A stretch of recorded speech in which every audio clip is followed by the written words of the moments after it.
सूरह बकरा की आखिरी 2 आयत, सूरह तौबा की आखिरी 2 आयत, ठीक हो गया। ठीक है। इनको ताकदार में पानी पे पढ़ पढ़ के सूरह फातिहा होगी, पानी पे पढ़ पढ़ के दम कर करके उसको ज्यादा से ज्यादा पिए, खुद पढ़ के, किसी को ना के पढ़े, खुद पढ़े।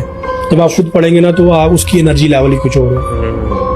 बेरी के ताजा पत्ते आपने लेने हैं, उनको बॉयल करना है, मेहंदी रंग का ब्राउन कलर का पानी होगा, उसको एक कंटेनर में स्टोर कर ले स्टेन करके।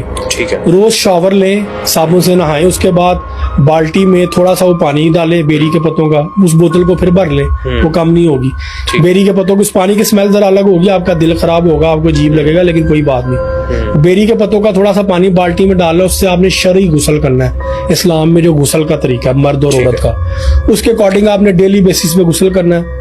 अपने कमरे में आपने हरमल की धुनी देनी है डेली, ठीक हो गया।